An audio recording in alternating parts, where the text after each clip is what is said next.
Tonight, we return to a case that became a permanent part of British policing history and has remained there ever since.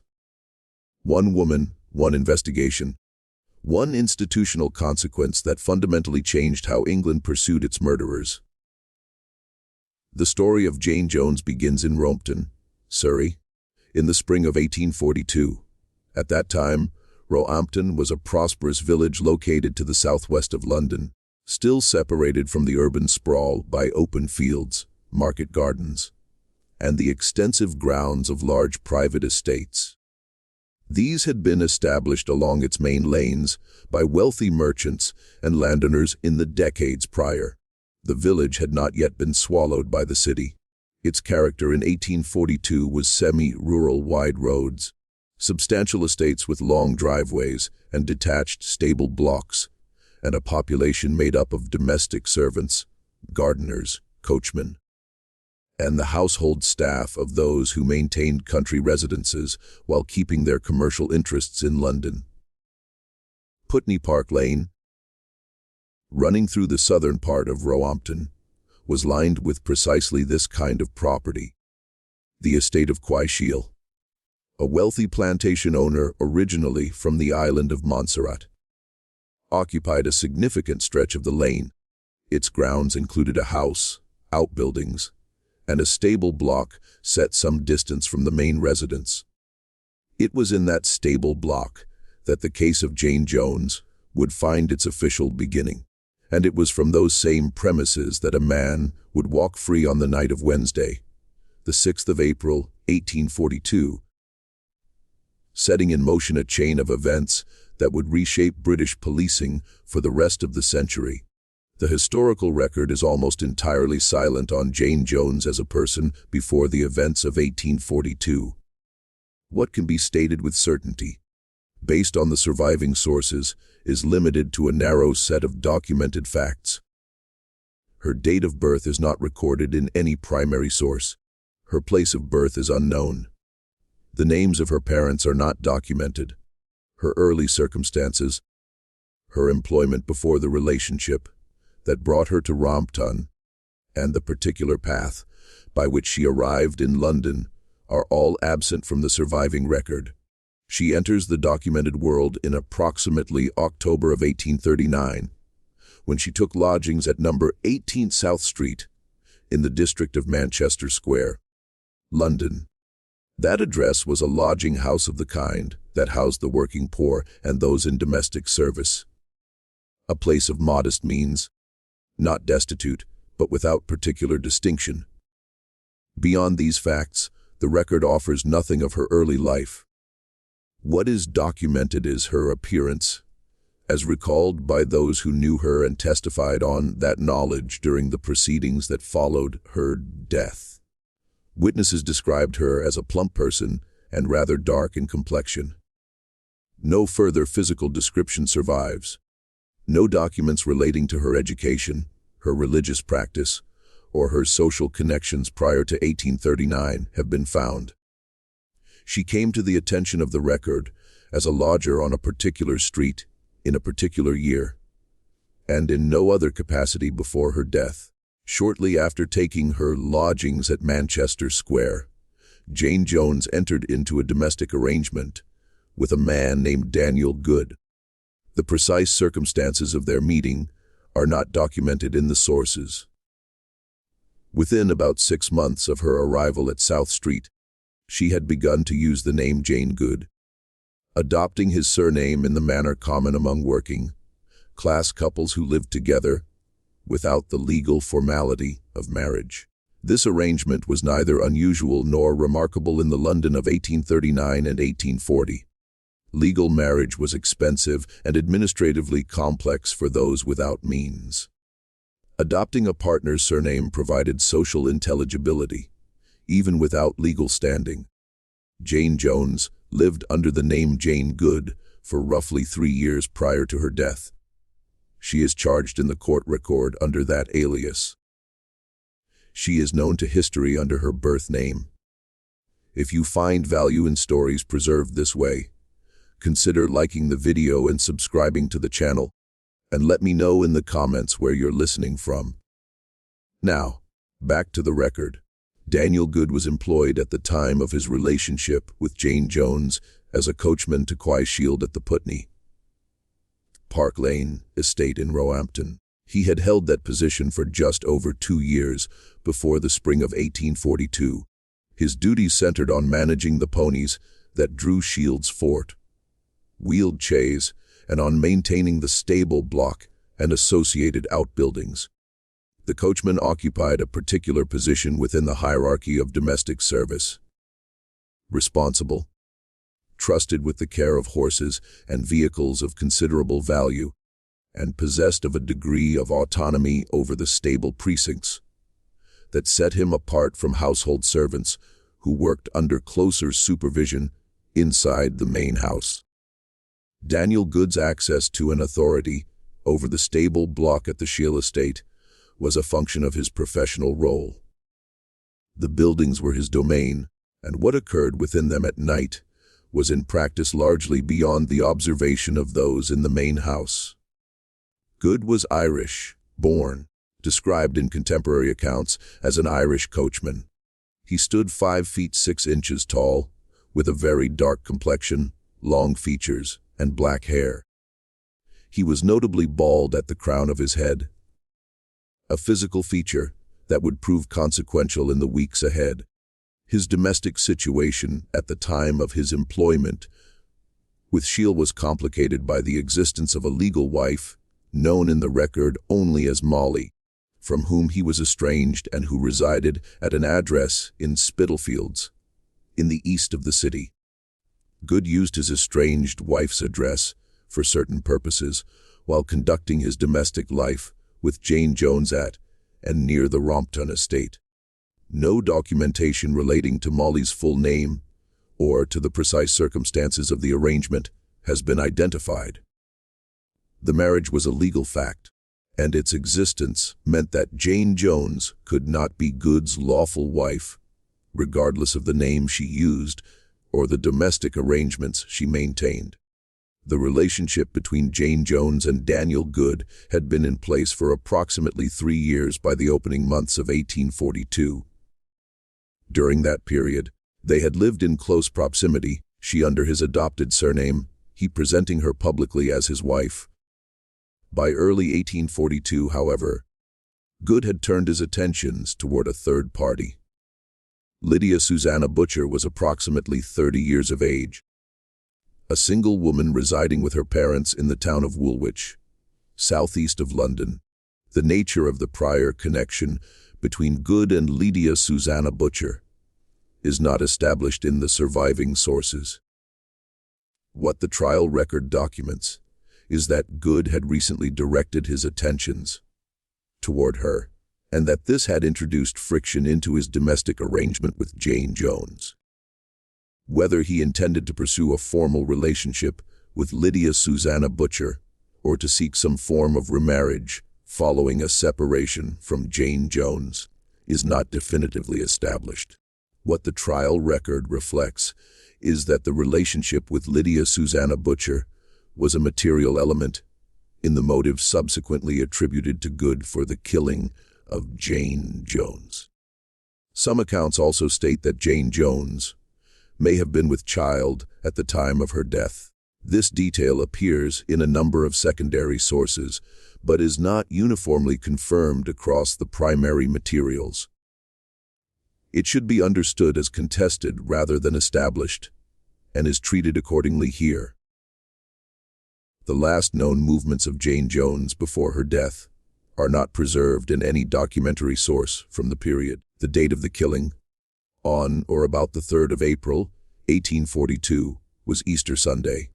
The examining surgeon, who later inspected the remains, determined that death had occurred 3 to 4 days prior to his examination on the 7th of April, placing the date of death in the range of the 3rd to the 4th of April.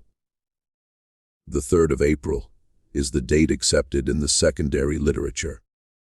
What Jane Jones was doing that day, and whether she had any awareness of the danger she was in, are questions the record does not answer. No witness testimony documents her final hours. No statement attributed to her survives. The year 1842 in England was a year of considerable social and economic difficulty. The country was in the second year of what contemporaries would call the Hungry Forties. The economy was depressed. Wages had fallen across the manufacturing districts, and unemployment was widespread. Chartism was at its height. The second Chartist petition was presented to Parliament in May of 1842, within days of Good's trial at the Old Bailey. Into this atmosphere, the case of Jane Jones intruded as a subject of intense public attention, principally for what it revealed about the capacity of the metropolitan authorities to pursue a murderer who had the presence of mind to cross a parish boundary. The Metropolitan Police had been established by Sir Robert Peel in 1829, only 13 years before the events of April 1842. It was a force still finding its operational form. Its jurisdiction was administered through a series of divisions, each responsible for a defined geographic area within the Metropolitan Police District. There was no plain, clothes detective capacity within the force. The concept of detective work, of officers pursuing investigations through the accumulation of evidence across divisional lines, was regarded with public suspicion. The association in the popular mind between such methods and the spy police tradition of France made the establishment of a formal detective branch a matter of considerable political sensitivity. The force of approximately 800 uniformed constables, spread over a 15-mile circuit of the city, was structured for the prevention of crime on the beat, not for the investigation of crime across administrative boundaries.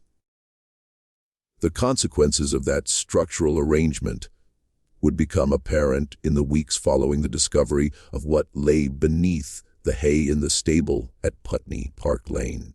The crime itself took place within those stable precincts, most probably on the evening or night of Easter Sunday, the 3rd of April, 1842.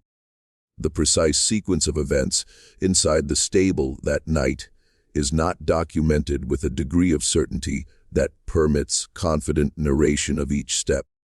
What the subsequent medical examination established was that Jane Jones died by violence, that the killing occurred at or near the stable block, and that the acts committed in the aftermath were carried out by the same hand that had killed her. The method of the killing is described in some secondary accounts as a beating, possibly involving a heavy implement. This description is not confirmed with certainty by the primary materials, and it is presented here with the qualification the evidence requires. What the medical record does establish, with the authority of the examining surgeon's testimony, is that Jane Jones was dead before any further acts were committed against her remains.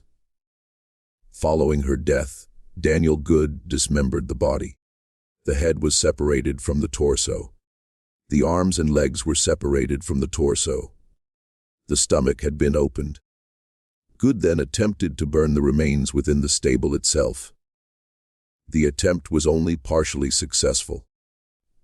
The torso survived the burning in a condition that permitted subsequent identification and examination. Good concealed what remained beneath hay within the stable. He secured the stable buildings, resumed the ordinary conduct of his employment, and waited. He waited for 3 days. On the evening of the 6th of April, his wait ended. Not through any action of an investigating officer, but through the unrelated complaint of a pawnbroker in Wandsworth High Street about a missing pair of black trousers. The circuit of events that followed from that complaint is, in its particulars, one of the more remarkable accidental discoveries in the history of English criminal investigation. A pawnbroker in Wandsworth High Street had recently noted the theft of a pair of black trousers from his premises. The item was of modest value. On the evening of Wednesday, the 6th of April 1842, Police Constable William Gardner of V Division, Metropolitan Police, was conducting his regular patrol of Wandsworth High Street when the report was made to him. Two young assistants employed at the pawnbroker's shop accompanied P.C. Gardner on the errand that followed. Together, the three men walked approximately 2 miles from Wandsworth to the Shield estate on Putney Park Lane. Arriving at the premises at about 9 in the evening, the estate buildings were closed for the night. P.C. Gardner entered the stable block and conducted a search of the premises by the light available to him. He was looking for a pair of stolen trousers. He was not looking for anything else. The stable was occupied in the ordinary way. Hay stacked in the stalls, the smell of horses, the closed darkness of an outbuilding at the end of an April evening. In the course of his search, Gardner's attention was drawn to something beneath a quantity of hay. He initially believed it to be a plucked goose. On closer examination, the object beneath the hay was not a goose. It was the headless, limbless torso of a woman. The constable had found the remains of Jane Jones. At the moment P.C. Gardner made this discovery, Daniel Good was present in the stable. Good moved immediately. He passed through the stable door, drew it shut behind him, and secured it from the outside. Leaving Gardner and the two young men from the pawnbroker's shop locked within the stable building.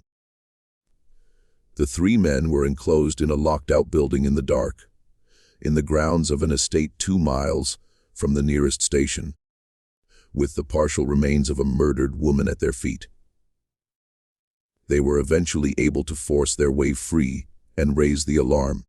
By the time they did so, Daniel Good had gained a significant lead.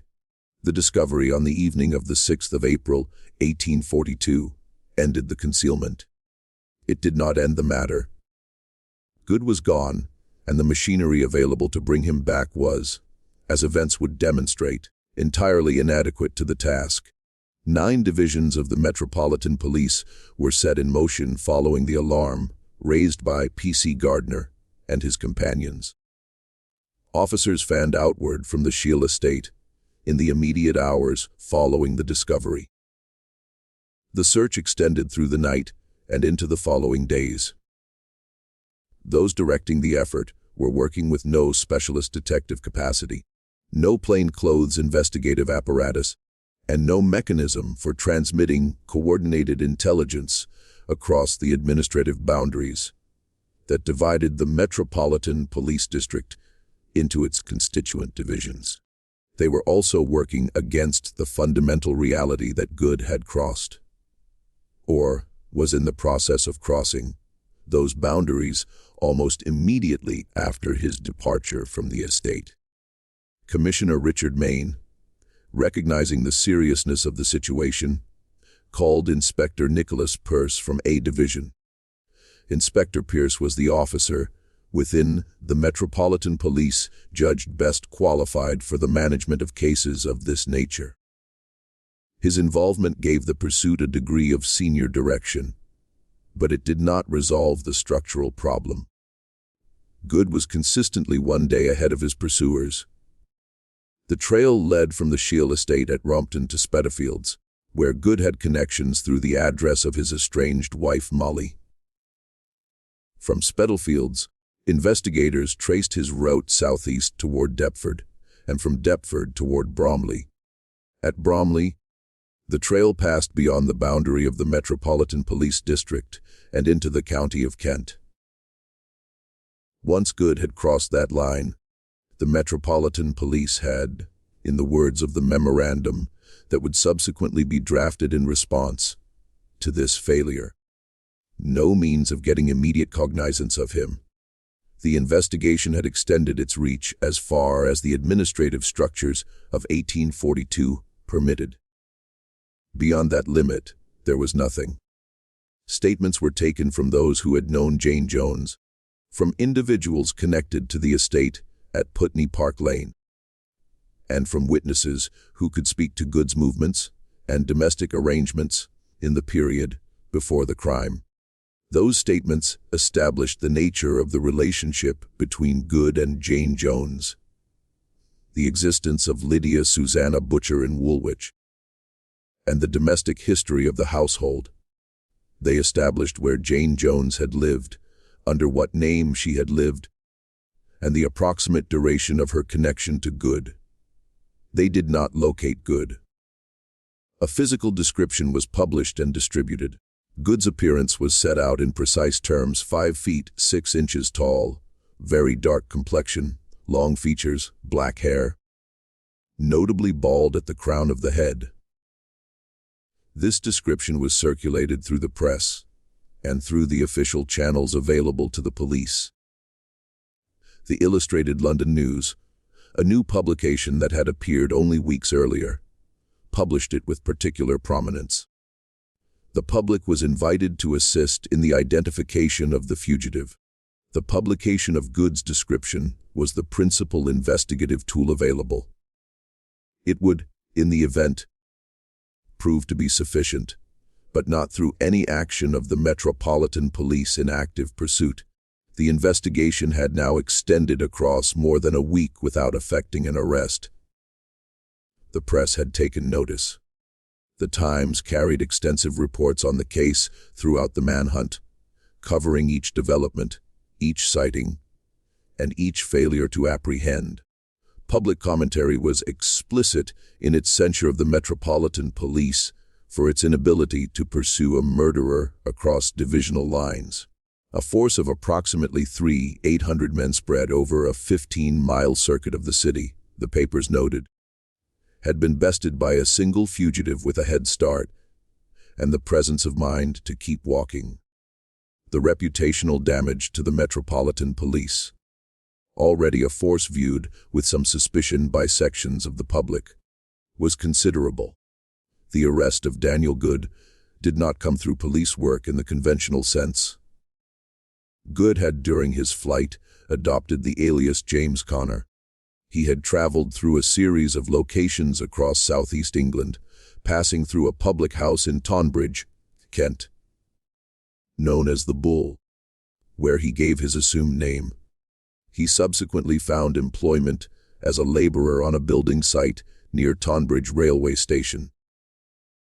He had been working at this site for a number of days when a man working alongside him recognized him. That man was a former police officer who had previously served in Wandsworth within the Metropolitan Police District and who had encountered, or had knowledge of, Good from that period of service. The former officer, whose name is not confirmed in the primary sources, informed the superintendent of the Southeastern Railway Police, a man named Humphrey, of what he had observed.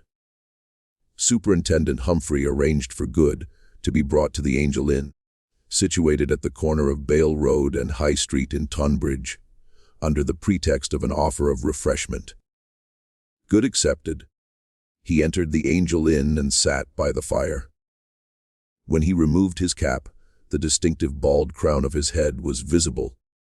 Superintendent Humphrey arrested him. At that point, the alias James Connor was set aside. The fugitive was Daniel Good, and the 10 to 14 days of flight that had confounded 9 divisions of the Metropolitan Police came to an end through the chance recognition of a former Wandsworth officer working on a building site in Kent. Good was returned to London. He maintained his denial of guilt throughout the proceedings that followed.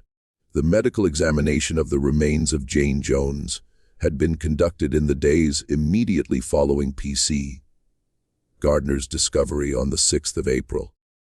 Benjamin Rye, surgeon at Putney, was directed to conduct the post-mortem examination under the authority of the coroner's warrant. Rye examined the body on the 7th of April 1842, one day after the discovery. The state of the remains as presented to Rye for examination was as follows. The torso was limbless and headless. The dismemberment had separated the head, the arms, and the legs from the main body. The stomach had been opened. Evidence of an attempt at incineration was present on the remains, though the burning had been incomplete, and the torso had survived in a condition that permitted examination. Rye determined from the state of decomposition that the body had been dead for 3 to 4 days at the time of his examination. This placed the date of death at approximately the 3rd to the 4th of April 1842, consistent with the 3rd of April, Easter Sunday, as the date of the killing. Rye further determined that the severance of the head and limbs had been carried out after death rather than before. The heart, when examined, was found to be in a healthy condition, but it was entirely bloodless. These findings were entered into the official record. The post-mortem examination did not establish the cause of death with complete certainty. Given the condition of the remains and the absence of the head and limbs at the time of the initial proceedings, the head of Jane Jones was not recovered in time to inform the early stages of the inquest. The cause of death, on the basis of the material available to the examining surgeon, was recorded in terms consistent with the injuries sustained. While the precise mechanism of death remained incompletely documented in the primary sources that survive, the findings of Benjamin Rye were subsequently entered into the evidence presented at the coroner's inquest and at the trial. They constituted the principal forensic basis for the case against Daniel Good, establishing the fact of death by violence and the post-mortem character of the dismemberment. A coroner's inquest was convened following the discovery of the remains and the completion of the initial medical examination. The proceedings returned a verdict of willful murder against Daniel Good. The inquest established the formal legal basis for the murder charge and committed the matter for further proceedings. Good, by the time the inquest verdict was returned, had been apprehended at Tonbridge and was in custody. He was examined at Bow Street in preliminary proceedings before a magistrate, the existence of which is confirmed by a contemporary illustration titled "Examination of Good for the Barbarous Murder of Jane Jones," which records the fact of the Bow Street hearing. Following the magistrate's examination, Good was committed to stand trial at the Central Criminal Court, the Old Bailey, in the City of London. The committal brought the matter into the formal framework of the highest criminal court in England. The prosecution was assembled.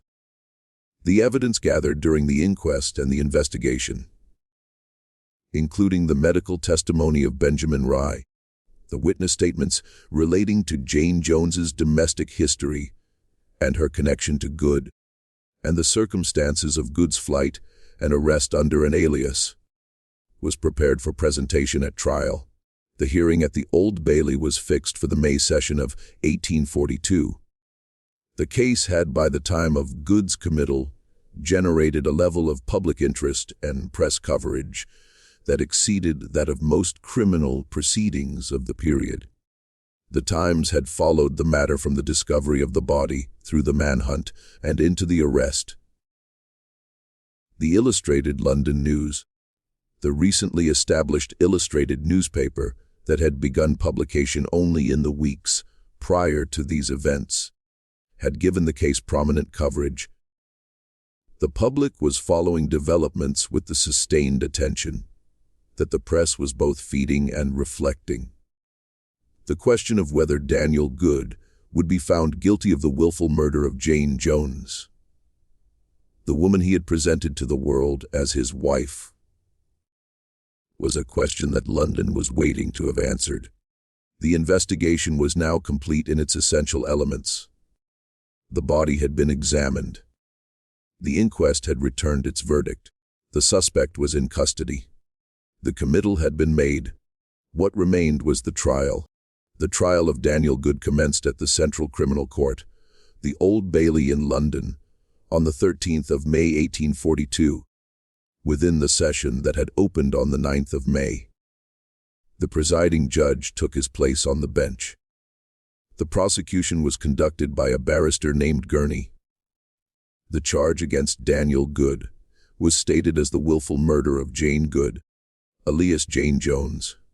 Good entered a plea of not guilty. The court proceeded to the hearing of evidence. The courtroom at the Old Bailey in May of 1842 was not a quiet place. The case had been the subject of sustained press attention for more than a month. The discovery of the torso, the flight of Good, the frustrating progress of the manhunt across divisional boundaries, and the ultimately accidental nature of the arrest had all been reported at length in the newspapers of the city.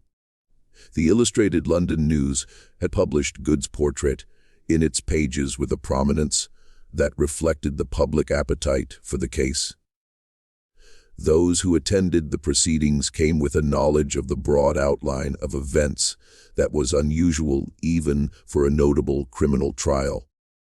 The trial itself, by the standards of the evidence available and the legal questions to be resolved, was not a lengthy affair. It concluded within a single day. The prosecution opened its case by setting out the nature of the charge and the principal evidence by which it intended to establish Good's guilt. The argument proceeded through several distinct bodies of evidence. The first was the discovery itself. The constable's visit to the stable at Putney Park Lane on the 6th of April. The finding of the torso beneath the hay, and the conduct of Good in locking Gardner and the two shop assistants inside the stable and departing at that moment. This sequence of events, the prosecution argued, was entirely consistent with the conduct of a man who knew what lay beneath that hay and who had placed it there himself. The second body of evidence concerned the domestic history of the household and the relationship between Daniel Good and Jane Jones.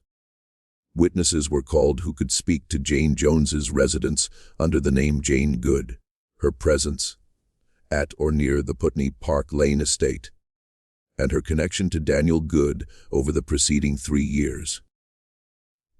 Testimony was given relating to her lodgings at Manchester Square, to the manner in which she had been presented by Good as his wife, and to the fact that a boy of approximately 8 years of age named Daniel Good had been connected to the household. The evidence established the existence of the relationship, the domestic arrangement in which Jane Jones had lived, and the setting within which the crime had occurred. The third body of evidence was the medical testimony of Benjamin Rye. The surgeon was called to the stand and gave his findings from the post-mortem examination conducted on the 7th of April. Rye testified to the state of the remains, the limbless and headless torso, the open stomach, the evidence of attempted burning, and the determination that the dismemberment had been carried out after death. He gave his opinion on the time of death, placing it at 3 to 4 days before his examination, consistent with the 3rd of April.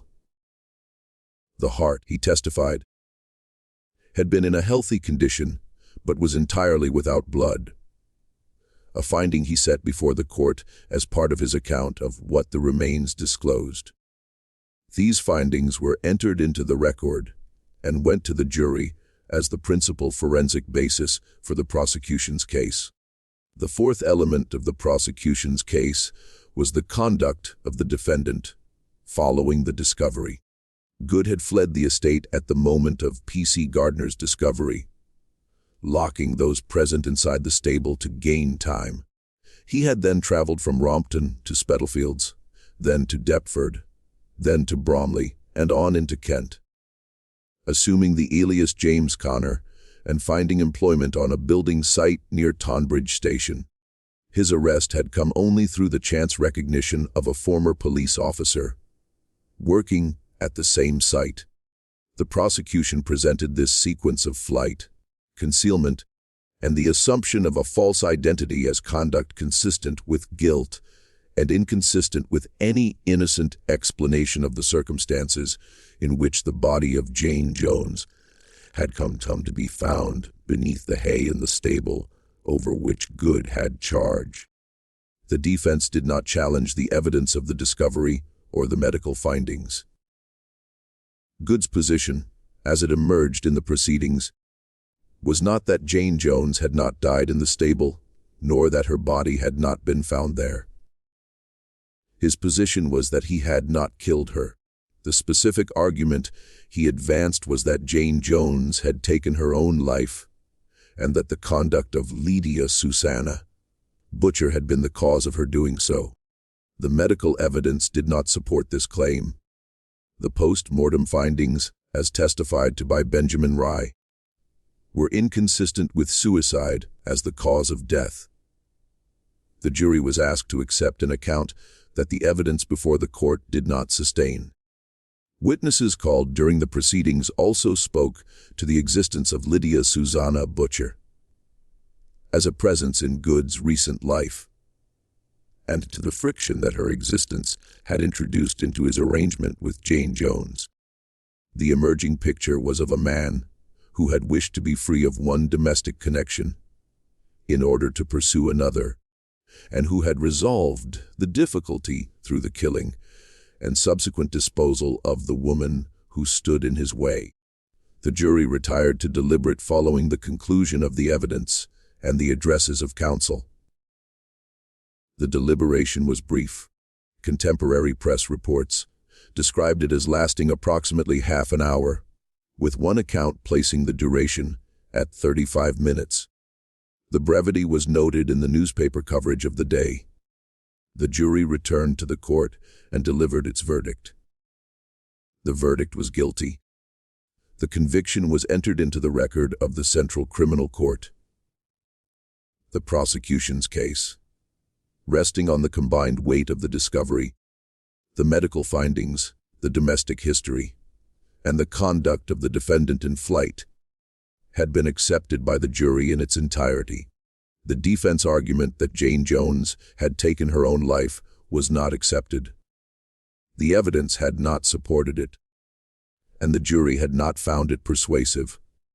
Following the return of the verdict, Daniel Good addressed the court at length. He spoke without invitation, making a substantial declaration in which he maintained his innocence, repudiated the verdict, and placed responsibility for the death of Jane Jones upon Lydia Susanna Butcher. He stated, in terms that occupied a considerable portion of the court's time, that Butcher's conduct toward Jane Jones had driven the latter to take her own life, and that he bore no responsibility for what had occurred. This speech was reported in the press. It was not accepted by the court, by the public commentators who addressed the case, or by any subsequent examination of the evidence. Good's declaration was the final statement he made before the proceedings moved to their conclusion. The judge donned the black cap. The sentence was pronounced. Daniel Good was condemned to be hanged by the neck until he was dead. The sentence was to be carried out at Newgate Prison. The verdict and sentence were entered in the record of the Central Criminal Court. The case had been placed before a jury within a month and a week of Good's arrest at Tonbridge, and within 5 weeks of the discovery of the torso at the Shield estate. The proceedings had moved with the pace that the evidence and the law permitted. The question of what had become of Jane Jones was now answered in legal terms. The question of what would follow from her death in institutional terms was only beginning. Press reaction to the verdict was extensive. The Times carried detailed reports of the trial proceedings in the days following their conclusion. The coverage was not limited to the bare facts of the verdict. It extended to commentary on the nature of the crime, on Good's conduct throughout, and on the extraordinary sequence of events by which a stolen pair of trousers had led a constable to a stable and brought one of the most widely reported murder cases of the decade to the attention of the public. The newspapers that had followed the manhunt across its full duration now followed the verdict, and the anticipated execution with the same sustained attention. The public, which had tracked each stage of the pursuit through the press, was now awaiting the final proceeding. Among those who had known Jane Jones, The verdict brought to a close the formal question of what had happened to her. What it did not bring to a close was the broader question the case had exposed, the question of whether the Metropolitan Police, as constituted in 1842, was capable of performing the investigative function that the public reasonably expected of it. That question had been asked in the newspapers throughout the manhunt, and it had not been answered to the satisfaction of those who had watched 9 divisions of the Metropolitan Police fail to apprehend a single fugitive who had done nothing more sophisticated than keep walking south and east until he was out of the district. The question would require an institutional answer. The answer would come, but not yet. Not until the summer. The sentence having been pronounced, Daniel Good was removed from the court to await his execution at Newgate Prison. The date fixed for the hanging was Monday, the 23rd of May, 1842. Between the conclusion of the trial on the 13th of May and the date of execution, a period of 10 days elapsed. During those 10 days, the press continued to report on the case and on the man awaiting his death. The broadside trade, which had for decades produced printed sheets documenting the crimes, trials, confessions, and executions of condemned persons and sold them on the streets of London at a penny apiece, was active. A broadside titled, "Life, Trial and Execution of Daniel Good, the Murderer," was produced by H. Paul, printer of 22 Brick Lane, Spitalfields, London, and distributed through the ordinary channels of the street trade. A copy of this document survives today in the British Criminal Broadsides collection held at Kent State University. Libraries in the United States, having been preserved through the particular attention that American institutions have given to this class of ephemera.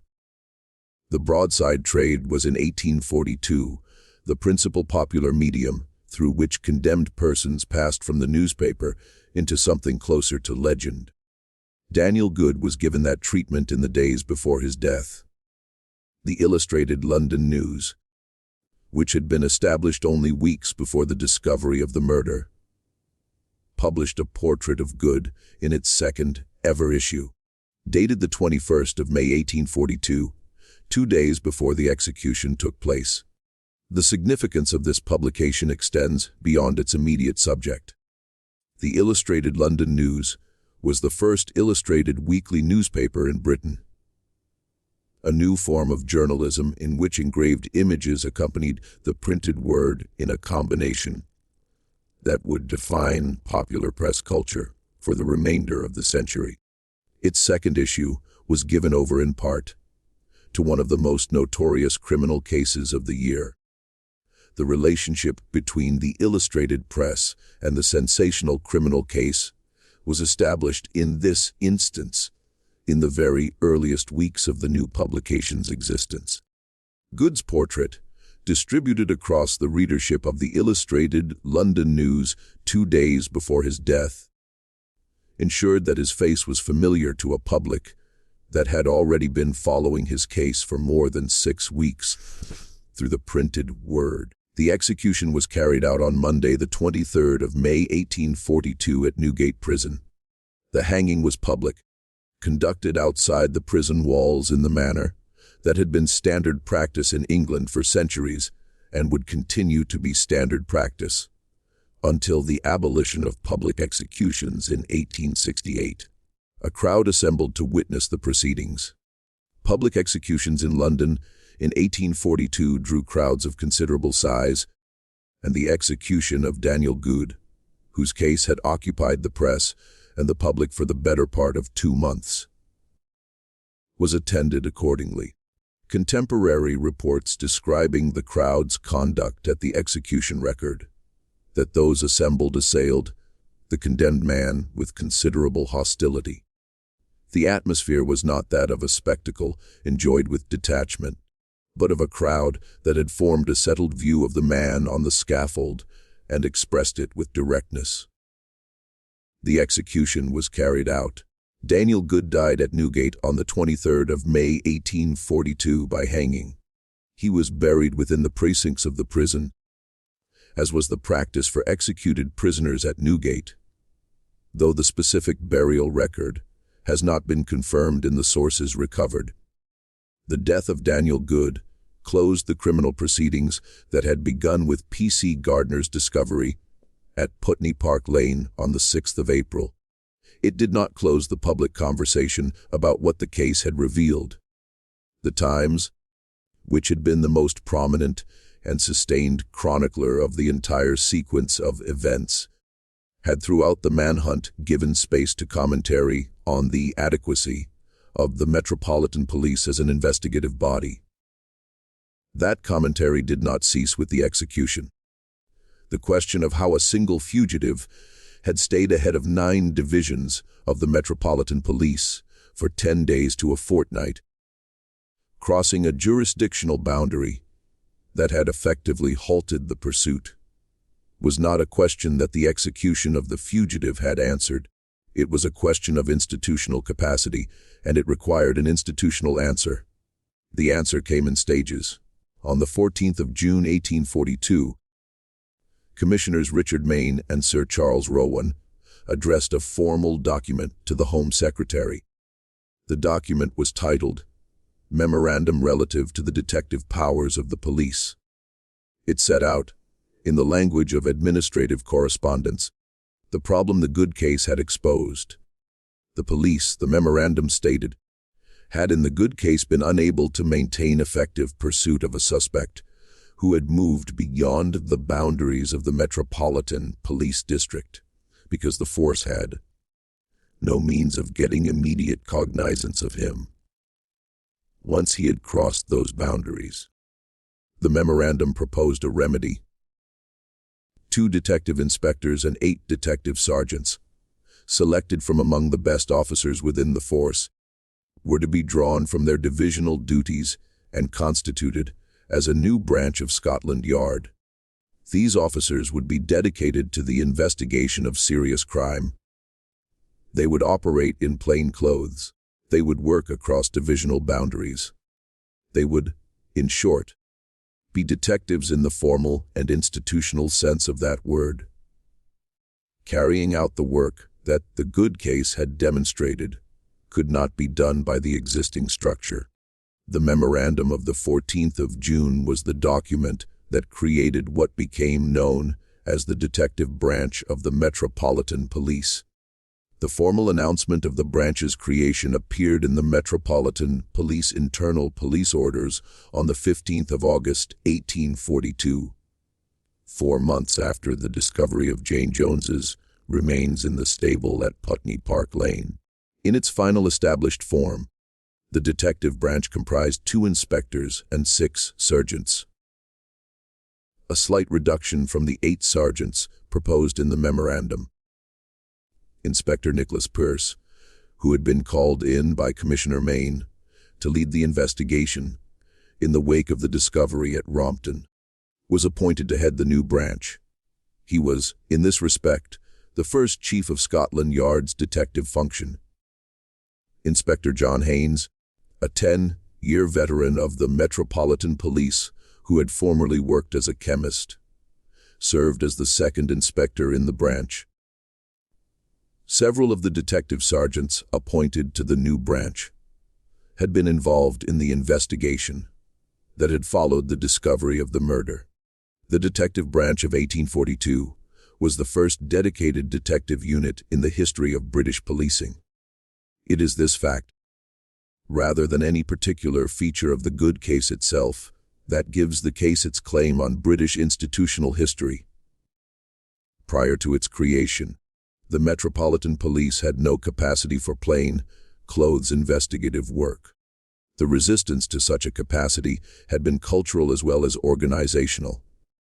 The British public, suspicious of anything that resembled the surveillance and intelligence methods associated with the French police tradition, had regarded plain clothes detective work with mistrust.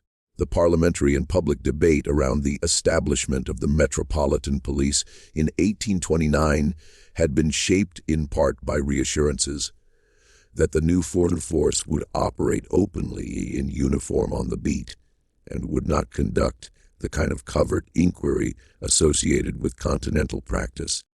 The good case cut through that cultural resistance by demonstrating, in unmistakable terms, the operational cost of its absence. A murderer had walked free for nearly a fortnight because there was no one in the Metropolitan Police whose job it was to pursue a fugitive across a boundary. The memorandum of the 14th of June gave someone that job. The police orders of the 15th of August established the institution. The 8 men of the detective branch, working in plain clothes from Scotland Yard, began their work in the summer of 1842. They were, in terms of number, a tiny addition to a force of several thousand.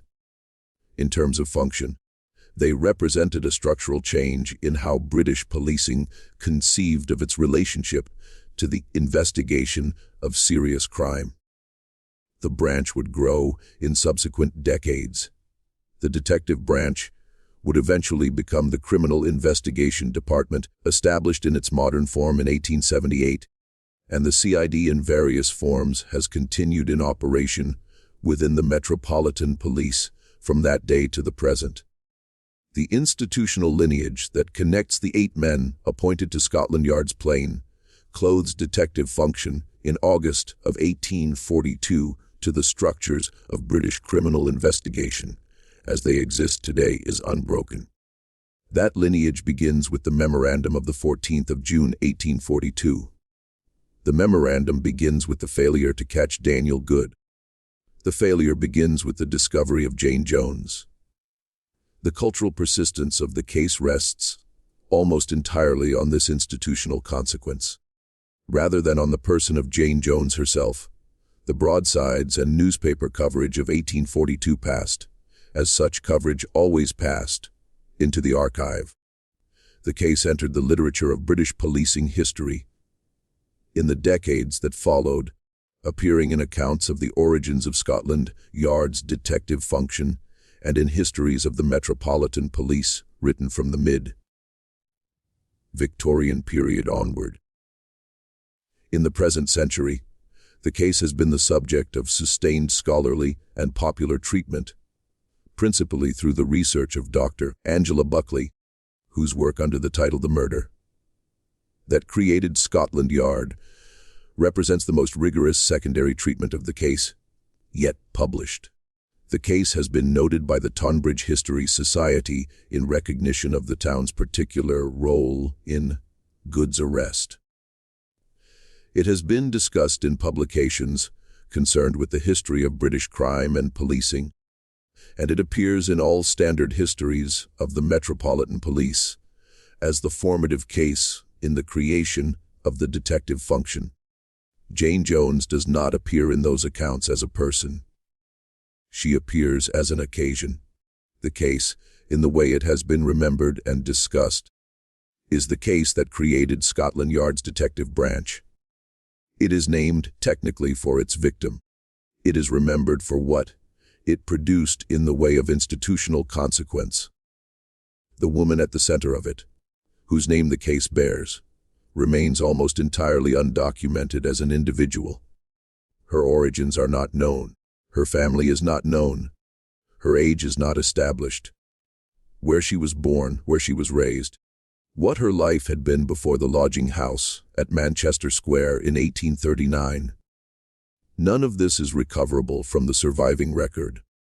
The record preserves her in a handful of references, as a plump person and rather dark, as a lodger at a particular address, as a woman who lived under a name that was not legally hers, and as the charge in the proceedings against Daniel Good. It preserves her in the medical testimony of Benjamin Rye, in the account of what Rye found when he came to the stable on the 7th of April with the coroner's warrant. It preserves her in the verdict and in the execution that followed the verdict. It does not preserve her as a person. The record is insufficient for that.